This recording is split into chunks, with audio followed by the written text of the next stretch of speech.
मसीह की praise the Lord. आइए आज के लिए डिवोशन के लिए प्रार्थना करते हैं। दयालु और करुणामय परमेश्वर पिता, सारा आदर सारा महिमा हम तुझे देते हैं।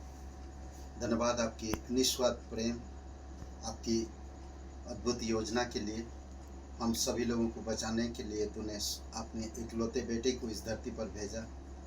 और प्रभु यीशु मसीह, हम धन्यवाद देते हैं, हमारी पाप का सजा हमें ना देकर अपने ऊपर स्वयं वो दंड लेकर क्रूस पर बलिदान हुए, कब्र में गए और तीसरे दिन मरे, हमसे जी उठे। तू जीवित है और हमारे बीच में मौजूद है, इसलिए प्रभु तेरी महिमा करते हैं। तुम सभी लोगों पर सामर्थ देना पिता, जो लोग तेरे नाम पर विश्वास करते हैं, प्रत्येक भाई बहन जो तेरे पवित्र लोग हैं।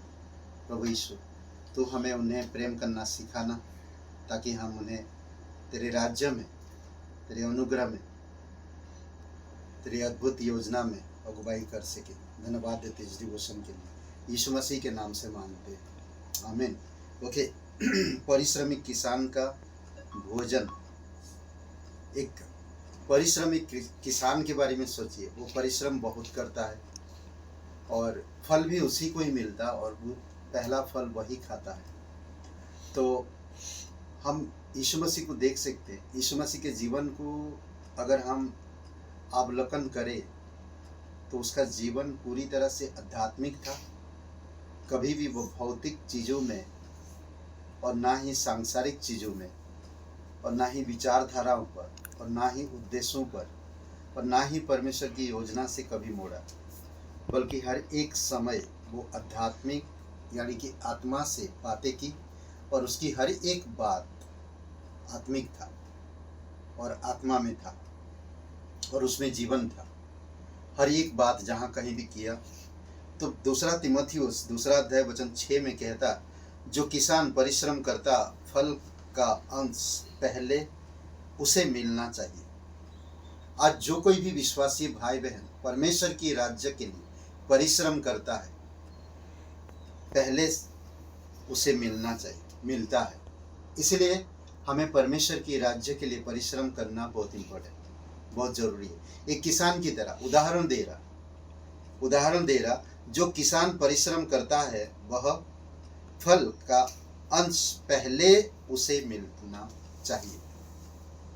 ओके। यिर्मयाह खुद कहता है, यिर्मयाह का जीवन को आप देखेंगे पहले अध्याय में, किस तरह से परमेश्वर ने उसको बुलाया। और उसको यिर्मयाह खुद परमेश्वर से कह रहा था कि मैं बच्चा हूँ, उन बड़े बड़े बुद्धिमान लोगों के पास मैं कैसे जाऊँगा। पर परमेश्वर ने कहा, मैं तुम्हें सामर्थ दूंगा, साहस दूंगा, शक्ति दूंगा, बोलने की, सोचने की हर एक योजना मैं तुझे बताऊंगा। तू जा और खड़ा रह। जब परमेश्वर का वचन उसके पास आता है 15 अध्याय और वचन 16 में, जब तेरे वचन मेरे पास पहुँचे तब मैंने उन्हें मानो खा लिया, और तेरे वचन मेरे मन के हर्ष और आनंद का कारण हुआ, क्योंकि हे सेनाओं के परमेश्वर यहोवा, मैं तेरा कहलाता हूँ।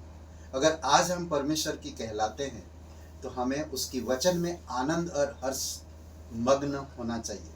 परमेश्वर का वचन हमारे मन में बसने देना चाहिए। जो भी वचन हम सुनते या पढ़ते हैं, उन वचनों के आधार पर हमारे जीवन को खुशहाल बनाना चाहिए। एक किसान की तरह मेहनत करना चाहिए, मनन करना चाहिए, वचन का अवलोकन करना चाहिए, व्याख्या करना चाहिए। तब देखिए आपकी जीवन आध्यात्मिक चीज़ों से परिपूर्ण हो जाएगा। आत्मा आपको गाइड करेगा, आत्मा आपको अगुवाई करेगा, और जो भी बात जिससे भी आप बात करेंगे आत्मिक बातें बोलेंगे और जीवन पैदा होगा। यूहन्ना 6 अध्याय वचन 53 में 53 में कहता, यूहन्ना 6 और वचन 53 ने यीशु मसीह ने कहा, यीशु ने उनसे कहा, मैं तुमसे सच सच कहता हूँ कि जब तक तुम मनुष्य के पुत्र का मांस ना खाओ और उसका लहू ना पियो, तुम में जीवन नहीं। उसका मांस खाने का मतलब, उसका लहू पीने का मतलब, उसके वचन पे ध्यान देना, मनन करना, वचन को रोज पढ़ना, वचन के अनुसार चलना। यीशु देहधारी हुआ, याद रखिए। यीशु मांस खाने का मतलब सचमुच का मांस नहीं, वो वचन के बारे में बात कर रहा था। यीशु देहधारी हुआ और वही वचन हमारे बीच में ढेरा किया। और आज हम जो वचन हमारे पास पवित्र बाइबल है, वही वचन यीशु मसीह स्वयं है, जो हम वचन को खाते हैं, परिश्रम करते हैं और हम आनंद और हर्ष महसूस करते हैं हमारे हृदय और आत्मा में। उसी अध्याय का यूहन्ना 6वां अध्याय वचन 63 में, आत्मा तो जीवनदायक है, शरीर से कुछ लाभ नहीं। जो बातें मैं तुमसे कही है वे आत्मा है और जीवन भी है। मांस और लहू दोनों ही परमेश्वर की वचन के बारे में इशारा करता है।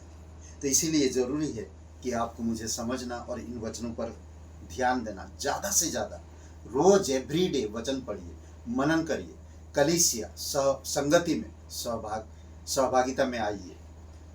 वचन से वचन से पोषित होना ठीक वैसे ही है जैसे हम वह वचन जिसे हम पोषण पाते हैं।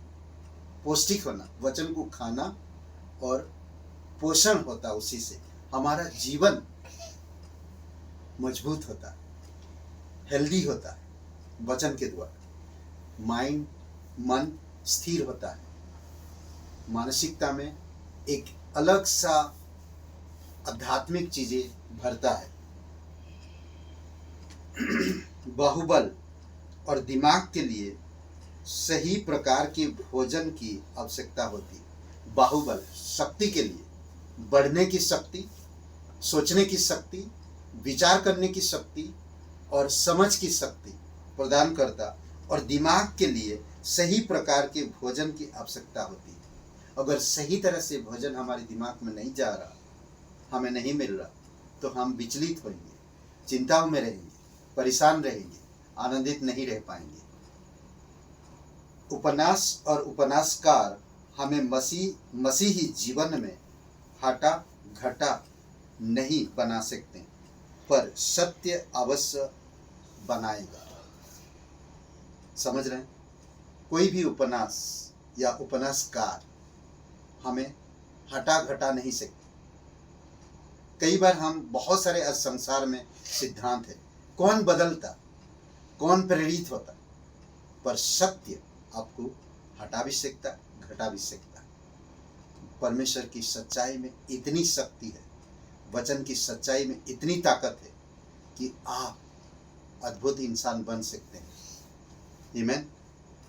आइए प्रार्थना करते हैं। दयालु और करुणामय परमेश्वर पिता, सारा आदर सारा महिमा हम तुझे देते, धन्यवाद देते इस वचन के लिए। एक किसान की तरह मेहनत करे, वचन को ढूंढे, खोदे, गहराई तक जाए, आसपास हर एक चीज को वचन की ध्यान दे और समझे, और उसी प्रकार से हमारे जीवन को परिश्रम में लगाएं, तब हम समझ पाएंगे वचनों की अर्थ को और रहस्य को। धन्यवाद देते, तेरी जय जयकार महिमा करते। जो लोग बीमार हैं प्रभु यीशु, आप उनको स्पर्श करो, उन्हें बल और शक्ति दो, सामर्थ दो प्रभु यीशु, और चंगाई दो उन्हें। धन्यवाद देते हर एक कलीसिया की भाई बहनों के लिए धन्यवाद देते, यीशु मसीह के नाम से मांगते हैं, आमीन। ब्रदर सिस्टर सबको जय मसीह की, प्रेज द लॉर्ड। शुभ रहे दिन आपका, बहुत बहुत धन्यवाद। लाइक करिए, कमेंट करिए और शेयर करिए। जय मसीह की।